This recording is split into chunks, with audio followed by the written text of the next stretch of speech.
तो स्टूडेंट्स, आज मैं आपको बहुत ज़्यादा इम्पोर्टेंट टॉपिक पढ़ाने जा रहा हूँ। इस टॉपिक में हम स्टडी करेंगे कौन से फैक्टर्स अफेक्ट कर रहे हैं एसिडिक नेचर ऑफ फिनॉल्स को। Effect of electron donating groups and effect of electron withdrawing groups. हम देखेंगे कि कौन से ग्रुप्स कितना इफेक्ट कर रहे हैं और order of acidic nature of phenols क्या होता है।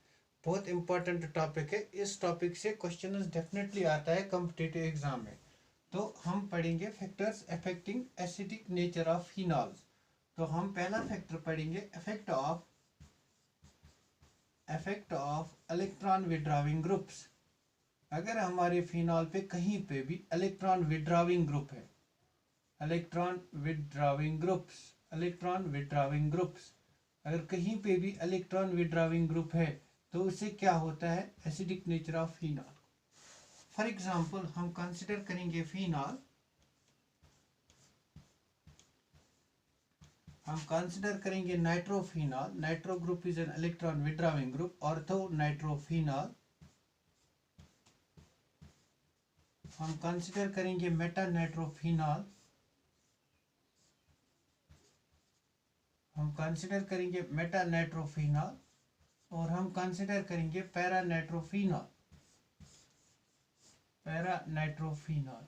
हम देखेंगे इनका एसिडिक ऑर्डर क्या होगा और कैसे इनका एसिडिक ऑर्डर चेंज होगा, इंक्रीज या डिक्रीज होगा। ऐसी मैंने क्या कहा था आपको, मैंने कहा था जो फिनॉल है हमारे पास ये एसिडिक होता है। ये क्यों एसिडिक होता है? बिकॉज ये आयनाइज होता है, because it ionises. This is ionisable hydrogen atom. अगर फिनॉल आयनाइज होता है तो कैसे आयनाइज होगा? There is a bond between oxygen and hydrogen. Oxygen और हाइड्रोजन के दरमियान बॉन्ड है, इनके बीच में बॉन्ड है। अगर ये बॉन्ड स्ट्रांग होगा तो ये बॉन्ड लेस इजीली ब्रेक होगा। अगर ये बॉन्ड लेस इजीली ब्रेक होगा तो हमारे पास में क्या होगा, फॉरवर्ड रिएक्शन कम हो जाएगी, हमारे पास में कम H+ आयन्स निकलेंगे। देयरफॉर क्या होना चाहिए, यह बॉन्ड किसी भी तरह से वीक होना चाहिए। अगर इस ऑक्सीजन पे इलेक्ट्रॉन डेंसिटी ज़्यादा है तो ये ज़्यादा इस हाइड्रोजन को अपनी तरफ अट्रैक्ट करेंगे, बॉन्ड स्ट्रांग हो जाएगा। अगर किसी वजह से ये इलेक्ट्रॉन डेंसिटी कम हो जाएगी तो बॉन्ड वीक हो जाएगा ना। अब हम देखते हैं इन ग्रुप्स का क्या इफेक्ट पड़ता है इस इलेक्ट्रॉन डेंसिटी ऑफ ऑक्सीजन पे। अगर इलेक्ट्रॉन डेंसिटी ऑक्सीजन पे ज़्यादा होगी तो बॉन्ड स्ट्रांग हो जाएगा, ऑक्सीजन हाइड्रोजन को मोर टाइटली अटैच करेगा।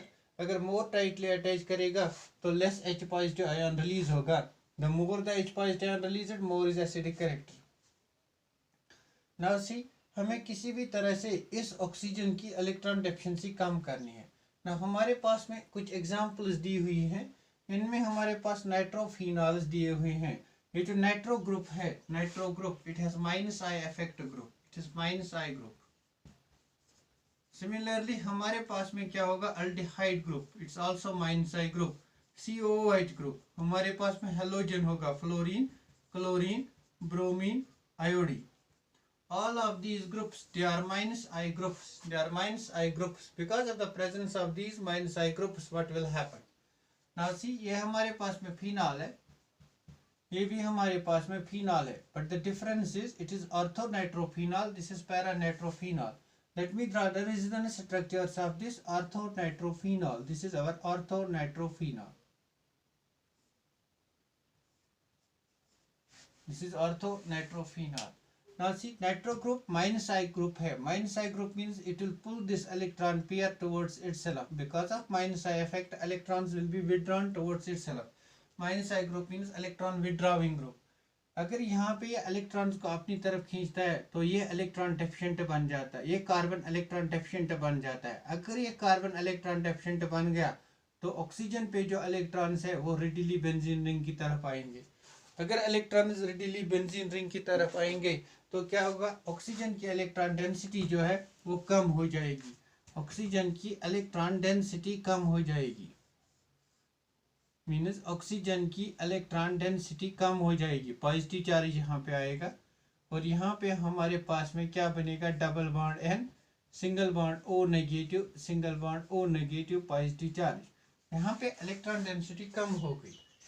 इलेक्ट्रॉन डेंसिटी कम होने की वजह से क्या होगा, अब ये बॉन्ड इजीली ब्रेक करेगा टुवर्ड्स ऑक्सीजन एटम। अगर ये बॉन्ड इजीली ब्रेक करेगा टुवर्ड्स ऑक्सीजन एटम तो क्या होगा, H positive ion readily release होगा। अगर H positive ion readily release होगा तो इसका एसिडिक नेचर ज्यादा होगा। बात आई समझ में क्या मैं कहना चाहता हूँ? मैं कहता हूँ अगर हमारे पास -I ग्रुप प्रेजेंट है तो -I ग्रुप की वजह से क्या होगा, ये इलेक्ट्रॉन पेयर जो है ये रेडिली बेंजीन रिंग की तरफ आएगा।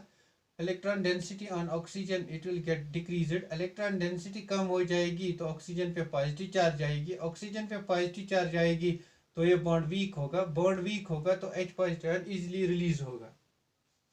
Now coming to this point, now coming to this meta nitrophenol. अगर हम मेटा नाइट्रोफिनॉल पे जाएंगे, इसकी रेजोनेंस स्ट्रक्चर देखेंगे तो ये हमारे पास नाइट्रोजन है, ऑक्सीजन नेगेटिव है, ऑक्सीजन नेगेटिव है ना। सी यहाँ से क्या होगा, यहाँ से ये भी हो सकता है। Let me draw these electrons like this, this is double bond, this is double bond, this is double bond ना। आप खुद ही देखो, ये इलेक्ट्रॉन पेयर अगर मैं यहाँ लाऊंगा तो यह कार्बन इलेक्ट्रॉन डेफिशिएंट बन जाएगा। इस कार्बन के इलेक्ट्रॉन डेफिशिएंट होने से कोई फर्क नहीं पड़ेगा। अगर मैं ये इलेक्ट्रॉन पेयर यहाँ लाऊंगा तो इसकी पॉजिटिव चार्ज ओवरकम नहीं होगी। मीनस बेटा ग्रुप पे अगर आपका इलेक्ट्रॉन विड्रॉविंग ग्रुप है वो इस ऑक्सीजन पे पॉजिटिव चार्ज नहीं लाता है। It is electron density is not increased at this Meta position, because of that इस ऑक्सीजन पे इलेक्ट्रॉन डेंसिटी डिमिनिश नहीं होती है। अगर इलेक्ट्रॉन डेंसिटी डिमिनिश नहीं होती है तो इसका इफेक्ट बहुत ही कम होता है एसिडिक नेचर पे। यहाँ पे रेजोनेंस स्ट्रक्चर अगर हम बनाएंगे तो वो रेजोनेंस स्ट्रक्चर इस तरह की बनेगी। This is double bond N and this is O negative, this is O negative and this is positive charge and this is single bond O, single bond H।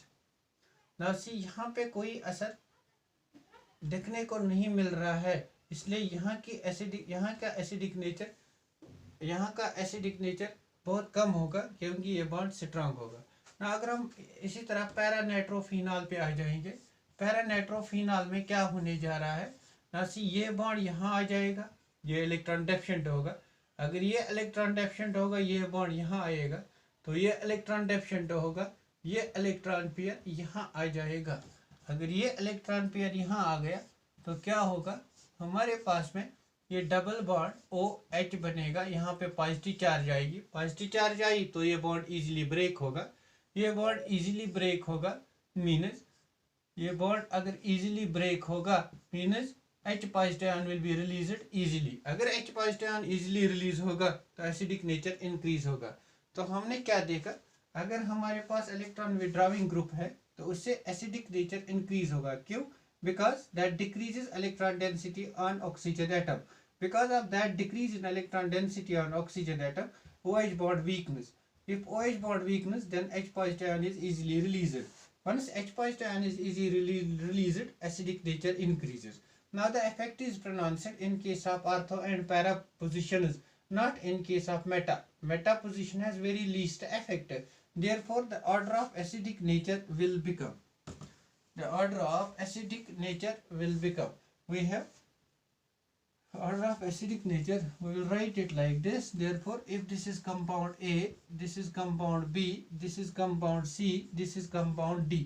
Therefore, D हमारे पास में ज़्यादा acidic होगा compared to B, compared to C and compared to A. Now this will be the order. Now अब the question arises, orthonitrophenol ज़्यादा acidic होना चाहिए compared to paranitrophenol, क्योंकि इसमें माइनस आई इफेक्ट नज़दीक है किसके, OH के compared to here. Now what happens in this case, some sort of intramolecular hydrogen bonding takes place. That's why its acidic character decreases little bit compared to para. That's why para becomes more acidic. That's why we have this type of order. अब खुद ही सोचो, electron withdrawing group होने की वजह से क्या होगा, acidic nature increase होगा। यहाँ पे इलेक्ट्रॉन विड्रॉविंग ग्रुप अगर पैरा पोजीशन पे है तो ज्यादा एसिडिक है, अगर ऑर्थो पे है then it is more acidic, then meta position and then phenol itself. सोचो थोड़ा, जितने भी ज्यादा अब हमारे पास इलेक्ट्रॉन विड्रॉविंग ग्रुप्स होगी उतना ज्यादा एसिडिक कैरेक्टर होगा। Now for example let us consider these examples, let us consider these examples having one NO2 group, orthonitrophenol. Let us consider 2,4-dinitrophenol. This is 2,4-dinitrophenol. This is position 1, position 2, position 3, position 4. It is 2,4-dinitrophenol. Let us consider one more compound, 2,4,6-trinitrophenol. 2,4,6-trinitrophenol. Now tell me which one will be more acidic. Greater the number of -I groups present on the benzene ring, more is acidic nature. If this is compound A, this is compound B, this is compound C, then C will be more acidic than B than A. This is the effect of electron withdrawing groups on the acidic nature of phenols. Now अगर हमारे पास पे different electron withdrawing groups present होंगे तो हमें -I order देखना पड़ेगा. किस group का -I ऑर्डर ज्यादा है उसका एसिडिक नेचर ज्यादा होगा. Now let us study effect of electron withdrawing groups, electron donating groups. This was electron withdrawing group.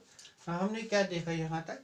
हमने देखा अगर हमारे पास फिनॉल है, ये एसिडिक है, अगर इसमें हम इलेक्ट्रॉन विड्रॉविंग ग्रुप लगाएंगे, because of electron withdrawing group what happens? Because of electron withdrawing group, acidic nature of phenols increases. Why? Because it decreases the density on the oxygen atom which is bonded to hydrogen atom.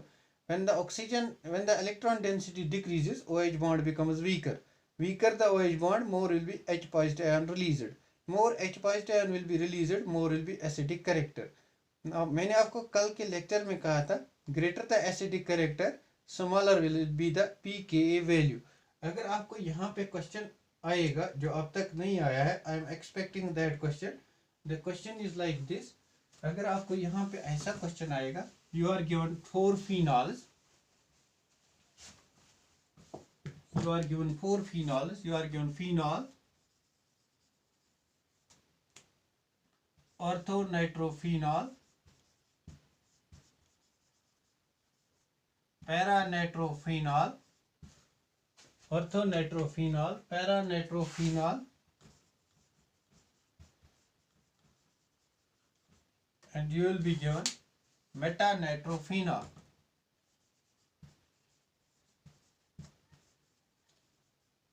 You will be given 2,4-dinitrophenol, and you will be given 2,4,6-trinitrophenol. Trinitrophenol. आपको यहाँ पे pKa value दिया गया है, आपको match करना है with their pKa values. आप मुझे बताइए जिसका भी pKa वैल्यू कम होता है वो मोर एसिडिक होता है. ना आपको पता है मोर एसिडिक कौन है? जिसमें ज्यादा इलेक्ट्रॉन विड्रॉविंग ग्रुप्स होंगे. तो अगर मैं इनका ऑर्डर करूंगा, arrangement of order on the basis of pKa value, तो सबसे ज्यादा pKa वैल्यू किसका होगा या सबसे कम किसका होगा? जो ज्यादा एसिडिक होगा उसका सबसे कम होगा. तो F जो है हमारे पास, इसका सबसे कम pKa वैल्यू होगा, least pKa value.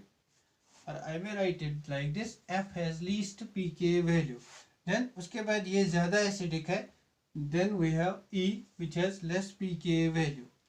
Now see, फिर हमें देखना है इनमें से कौन ज्यादा एसिडिक है. Out of these which one is more acidic? तो हमने देखा पैरानाइट्रोफिनॉल ज्यादा एसिडिक है तो इसका pKa लेस होगा देन C. फिर हमने देखा ऑर्थोनाइट्रोफिनॉल ज्यादा एसिडिक है तो इसका pKa लेस होगा. फिर हमने देखा मेटानाइट्रोफिनॉल लेस एसिडिक है तो इसका pKa वैल्यू फिर आएगा. उसके बाद सबसे ज्यादा pKa वैल्यू फिनॉल का आएगा क्योंकि ये वीक एसिड है. This will be the pKa value. अगर आपको यहाँ पे वैल्यू भी देगा, for example this value he will give, this value is for example 7.15, this is 7.23, this is given metanitrophenol 8.2 and this is given 7.82 and this is given for example 7.28 and this is given for example this will be given 8.30. तो आपको match करना पड़ेगा जिसका pK value सबसे कम है वो ज़्यादा acidic है। इन सब में से ज़्यादा एसिडिक ये है तो इसका pK वैल्यू कम है, तो ये है इसका pK वैल्यू। उसके बाद ये एसिडिक ज़्यादा है तो इसका pK वैल्यू इसके बाद आना चाहिए। Like this you can arrange them in the order of pK values in your text book. वहाँ पे एक टेबल दिया है pK वैल्यू को, आप वहाँ से इनको मैच भी कर सकते हो। Now what will be the effect of electron donating groups on the acidic nature of phenols? Electron donating groups, effect of electron donating groups, that is plus I effect. When groups like plus I, plus M are present, what will affect or what will be the effect on the acidic nature of phenols? Effect of electron donating groups. Electron donating groups, EWG, EDG, donating groups. अगर हमारे पास में EDG group है, electron donating group है phenol पे, तो क्या होगा? ये हमारे पास फिनॉल है।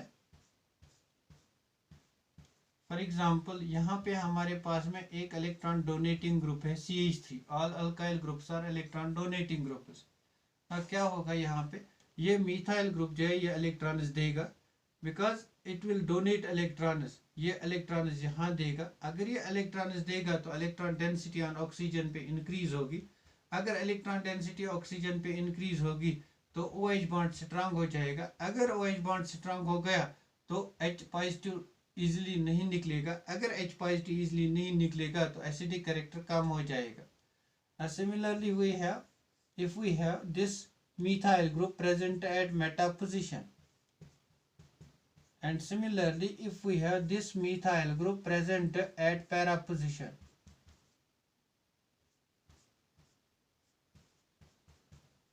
now these are three types of phenols I have written over here. This is orthomethyl phenol, this is metamethyl phenol, and this is paramethyl phenol. ना हमने क्या देखा है? हमने इफेक्ट देखा है। पैरा का सबसे ज्यादा इफेक्ट होता है कंपेयर टू ऑर्थो, और इसका लीस्ट इफेक्ट होता है ना, इसका लीस्ट इफेक्ट होता है compare to ortho and para. तो इनका ऑर्डर ये हो जाएगा। जो हमारे पास में हमें देखना है कौन सा सबसे ज्यादा एसिडिक होगा। इसका इफेक्ट प्लस आई इफेक्ट का ऑर्थो पैरा पोजीशन पे सबसे ज्यादा इफेक्ट होगा। ये प्लस आई ग्रुप है, प्लस आई ग्रुप डिक्रीज करता है एसिडिक नेचर। अगर इसका इफेक्ट ज्यादा है तो ये सबसे कम एसिडिक होगा। तो हमारे पास में क्या होगा? This will be least acidic. Let this is A, this is B, so that I can not draw them again. This is C। तो प्लस आई इफेक्ट की वजह से क्या होता है? एसिडिक नेचर डिक्रीज होता है। प्लस आई इफेक्ट कहाँ प्रोनाउंस ज्यादा होता है? हमने देखा है पैरा पोजीशन पे ज्यादा प्रोनाउंस होता है कंपेयर टू ऑर्थो पोजीशन। मतलब कहने का ये है, अगर यहाँ पे प्लस आई इफेक्ट का मैग्नीट्यूड ज्यादा होगा तो ये वीक एसिड होगा, C इज वीक एसिड। फिर ऑर्थो पोजीशन पे प्रोनाउंस होता है इफेक्ट ज्यादा, then A is weaker acid. और मेटा पोजीशन का इफेक्ट कम होता है जब भी फिनॉल के ऊपर, जब भी किसी बेंजीन रिंग के ऊपर प्लस M ग्रुप प्रेजेंट होता है लाइक OH ग्रुप, तो उसके बाद हमारा B होगा। This will be the order of acidic nature of phenol.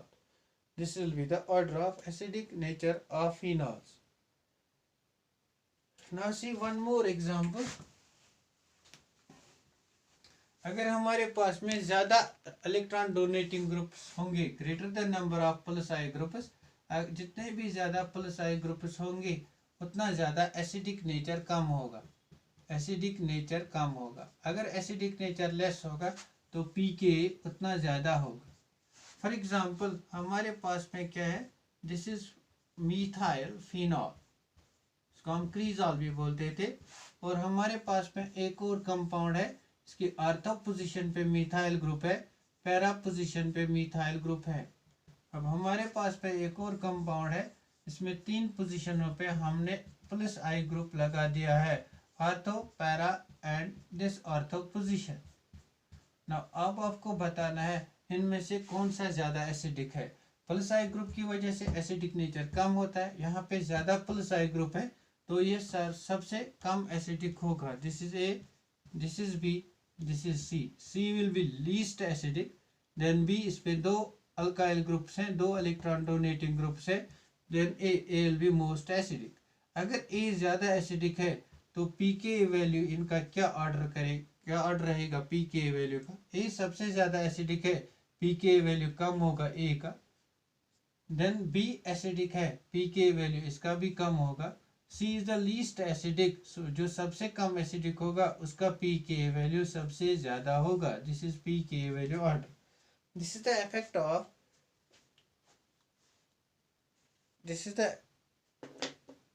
Of substituents on the acidic nature of phenols.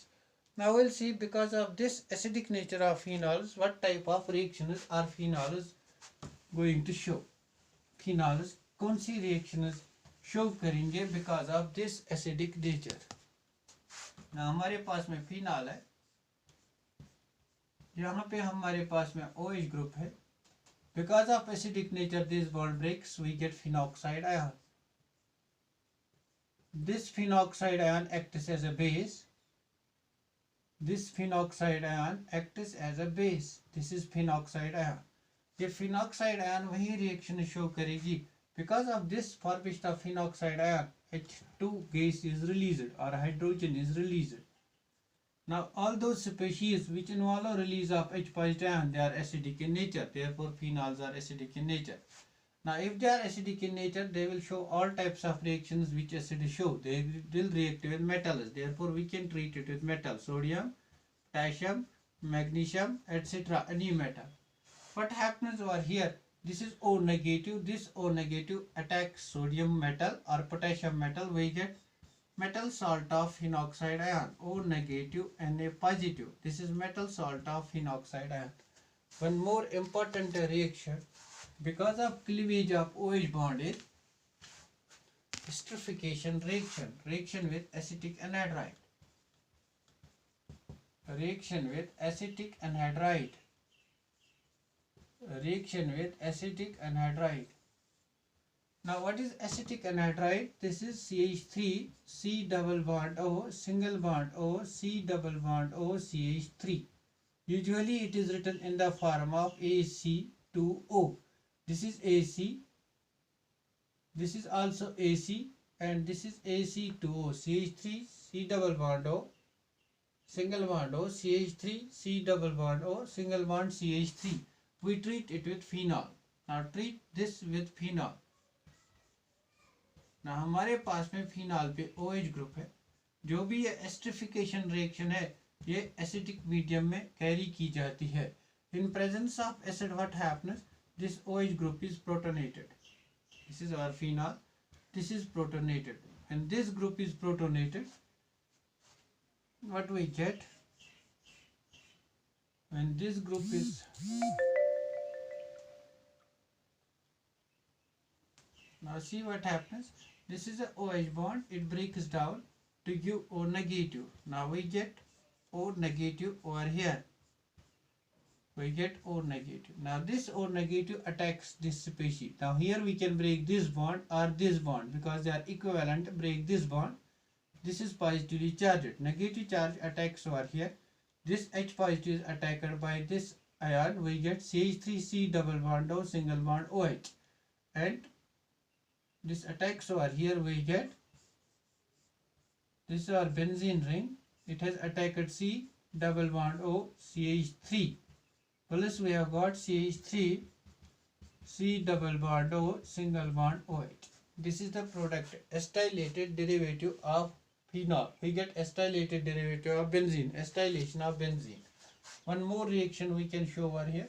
If there is a electron withdrawing group such as carboxylic group present on the phenol, we have a group carboxylic group present on the phenol COOH, and this is phenol. It is treated with AC2O. AC2O means CH3, C double bond O, single bond O, C double bond O, single bond CH3. This is AC2O. Now treat this with AC2O. What happens? Let us write here AC2O, CH3, C double bond O, single bond O, double bond O, CH3. This is AC2O. Reaction is carried out in acidic medium. What happens over here? First this OH bond breaks down. When this OH bond breaks down, it breaks down towards oxygen. We get O negative. This is O negative. Now this O negative attacks over here, this bond breaks, we get COOH single bond O. Now this O has attacked carbon. This is C double bond O single bond CH3. Now this is the product we are going to get. This is called aspirin. This compound is called aspirin. This compound is called aspirin. Plus we get this CH3 C double bond O single bond OH. This compound is called aspirin. Now these were certain reactions of phenols involving cleavage of OH bond. Now let us see other reactions of phenols. What are the typical reactions of phenols? What reactions phenols usually do undergo? What are the important reactions of phenols? Now important reactions of phenols are: phenols undergo electrophilic substitution reactions. Electrophilic substitution reactions. Now electrophilic substitution reaction, we have halogenation, we have nitration, we have sulfonation, we have Friedel-Crafts reaction. इनका mechanism मैंने haloarenes में explain किया है. Friedel-Crafts reaction. Now see, electrophilic substitution reaction क्यों phenol में होती है? What is the reason? ना हमारे पास में फिनॉल है, पहले हम देखेंगे कहाँ कहाँ पे होगी. फिनॉल में OH ग्रुप है. OH ग्रुप कौन सा ग्रुप है? प्लस M ग्रुप है. इलेक्ट्रॉन पेयर डोनेट करेगा. It shows plus M effect, strong plus M effect. अगर ये इलेक्ट्रॉन पेयर डोनेट करेगा, this bond has to break. हमारे पास में ये बॉन्ड ब्रेक हो, यहाँ पे नेगेटिव चार्ज आई, तो यहाँ पे डबल बॉन्ड OH आ गया, पॉजिटिव चार्ज. ना this is double bond, this is double bond. तो इलेक्ट्रॉन डेंसिटी कहाँ पे इंक्रीज हुई? At ortho position. तो हम यहाँ से इस बॉन्ड को शिफ्ट कर सकते हैं. हमारे पास में एक और स्ट्रक्चर आएगी जहाँ पे नेगेटिव चार्ज इस कार्बन पे आएगी. This is negative charge. तो यहाँ पे डबल बॉन्ड फॉर्मेशन होगा. तो नेगेटिव चार्ज कहाँ पे इंक्रीज हो गई? Eight para position. यहाँ पे एक और स्ट्रक्चर बनाएंगे. तो इस स्ट्रक्चर से हमें पता चलेगा कि ये जो डबल बॉन्ड OH है, यहाँ पे नेगेटिव चार्ज आएगी ना. इन सारी रेजोनेंस स्ट्रक्चर्स में हमने क्या देखा? इलेक्ट्रॉन डेंसिटी इंक्रीज होती है. At this position this is called ortho, and at this position this is called para position. Electron density increases at ortho and para positions. Therefore जो भी हमारा इलेक्ट्रोफाइल होगा वो या तो इस ऑर्थो पोजीशन पे अटैक करेगा या पैरा पोजीशन पे अटैक करेगा. But the rate of reaction of phenol will be greater than that of haloarine. Rate of electrophilic substitution will be greater than that of haloarine. क्यों? Phenol में benzene ring का effect भी इसी तरफ जाता है और प्लस इफेक्ट भी इसी तरफ जाता है. लेकिन हेलोएरीन में minus I effect of chlorine होता है जो नलीफाई करता है to some extent plus R effect of benzene ring. तो वहां पे रेट कम थी, यहाँ पे रेट ज्यादा होगी because both the factors are favouring. Now see, let us carry out these electrophilic substitution reactions. For example, हमें करना है halogenation. Since they are highly reactive because of plus M effect, अगर हमें halogenation करनी है, for example bromination करनी है phenol में, these phenols they are highly reactive. अगर bromination करनी है तो all the positions, this ortho, this para, this ortho, they get brominated. We get 2,4,6 tribromophenol. We get 2,4,6 tribromophenol. Why we get tribromo product? Because this phenol, it's highly reactive. This is plus M effect present on the phenol. Now अब हमारे पास में problem ये आएगी, अगर हम चाहते हैं कि हमारे पास सिर्फ आर्थो बनना चाहिए या पैरा बनना चाहिए तो क्या करेंगे? We wish that we should only prepare orthobromophenol or parabromophenols. अगर आप चाहते हो कि आप सिर्फ आर्थो या पैराब्रोमोफिनॉल बनाना चाहते हो, मोनो डेरिवेटिव बनाना चाहते हो, तो आप ब्रोमीन के साथ रिएक्ट करो in presence of carbon disulphide and 5% H2SO4. carbon disulfide and 5% H2SO4. This is very important. This reagent brings about only monosubstituted product. You get either orthobromobenzene, orthobromophenol, or you get parabromophenol. You get orthobromophenol or parabromophenol. Now what is the mechanism, how the reaction takes place? Actually I have shown this type of mechanism. This reaction takes place in presence of FeBr3, that's the Lewis acid, and this reaction takes place in dark. अगर आपको इस reaction का mechanism देखना है तो आप click करिए, YouTube पे क्लिक कीजिए इलेक्ट्रोफिलिक सब्स्टिट्यूशन रिएक्शंस ऑफ हैलोअरीन्स, वहाँ पे आपको इसका मैकेनिज्म मिल जाएगा। ब्रोमीन पहले ब्रेक बॉन्ड होता है। क्यों बॉन्ड होता है? FeBr3 लेविस एसिड इसको ब्रेक करता है, ये ब्रोमीन प्लस देता है, ये bromine plus this pi bond it attacks this bromine plus, we get substituted product. Similarly number second reaction we have nitration.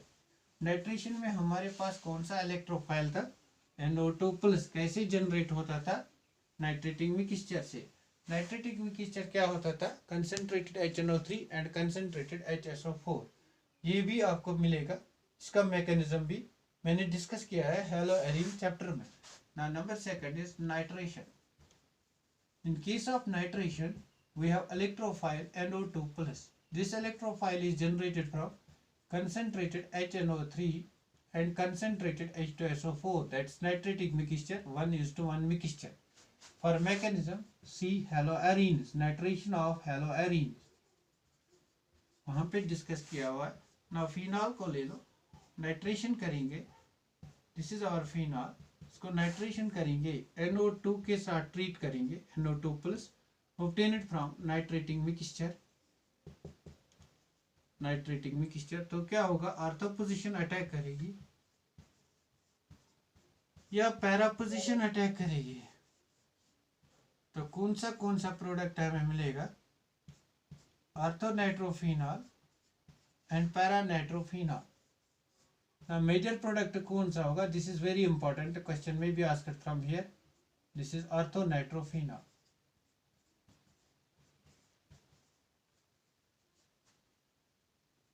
यहाँ पे क्या पॉसिबिलिटी है? ये ऑक्सीजन नाइट्रोजन का इस हाइड्रोजन से हाइड्रोजन बॉन्ड बनाएगा। एक ही मॉलिक्यूल में हाइड्रोजन बॉन्ड बनता है, in one molecule hydrogen bonding takes place, this is called intramolecular hydrogen bonding. Intramolecular hydrogen bonding, यहाँ पे इंट्रामॉलिक्यूलर हाइड्रोजन बॉन्डिंग होती है। यहाँ पे इंट्रामॉलिक्यूलर हाइड्रोजन बॉन्डिंग पॉसिबल नहीं है। क्यों? क्योंकि NO2 ग्रुप बहुत दूर है किससे? OH ग्रुप से। तो यहाँ पे कौन सी बॉन्डिंग पॉसिबल है? नाउ लेट अस सी,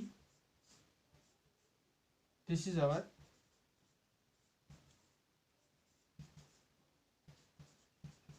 पैरा नाइट्रोफिनॉल। हमारे पास में एक और पैरा नाइट्रोफिनॉल मॉलिक्यूल है, फॉर एग्जांपल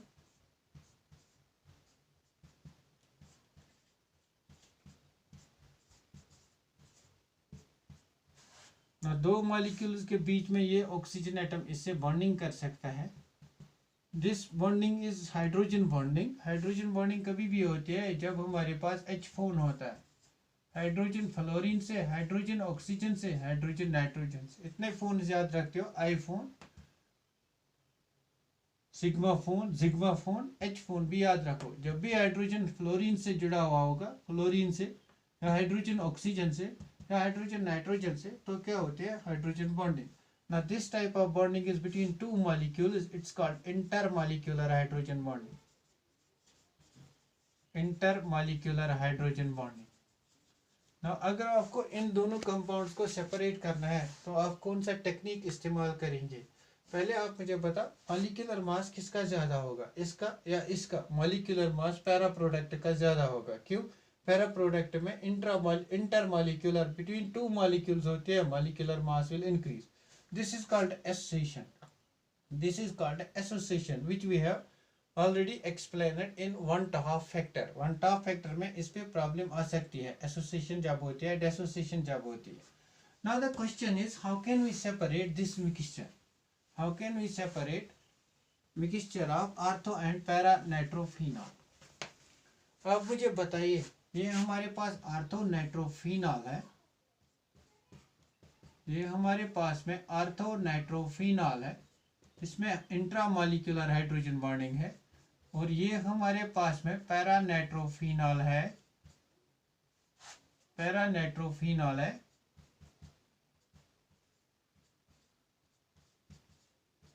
इसमें कौन सी बॉन्डिंग होती है? इंटरमॉलिक्यूलर हाइड्रोजन बॉन्डिंग, इसमें इंटरमॉलिक्यूलर हाइड्रोजन बॉन्डिंग होती है। इसका मॉलिक्यूलर मास ज़्यादा है, molecular mass, molar mass high है, इसका मोलर मास लेस है। मीन्स ये मॉलिक्यूल हमारा मोर वोलेटाइल होगा और ये मॉलिक्यूल हमारा, इसका बॉइलिंग पॉइंट ज़्यादा होगा, इसका बॉइलिंग पॉइंट लेस होगा। ये मोर वोलेटाइल होगा, ये लेस वोलेटाइल होगा। अगर हमें इन दोनों को सेपरेट करना है तो हम क्या करेंगे, एक टेक्निक होती है, उसको हम कहते हैं स्टीम डिस्टिलेशन। स्टीम डिस्टिलेशन में क्या होता है, हम मिक्सचर लेते हैं ऑर्थो एंड पैरानाइट्रोफिनॉल। ना इसको हम स्टीम डिस्टिलेशन करते हैं। स्टीम डिस्टिलेशन में हम जो भी हमारा मोर वोलेटाइल सब्सटेंस है उसको पहले निकालते हैं। Since this orthonitrophenol is more volatile, it evaporates away. We get over here orthonitrophenol, and what remains over here? Paranitrophenol. So steam distillation is the technique. Steam distillation is the technique by which we can separate mixture of ortho and paranitrophenol. Steam distillation is the technique by which we can separate mixture of ortho and paranitrophenol. Now I'll stop my lecture over here. In the next lecture we will discuss sulfonation and we will discuss Friedel-Crafts reaction, and in the next lecture we will discuss sulfonation, Friedel-Crafts reaction, Kolbe's reaction, Reimer-Taimer reaction. Thanks for watching this video. This was very important video. Definitely a question is going to be asked from this class lecture in your NEET exam. I hope you can watch this lecture. You will watch this lecture till end. Thanks for watching.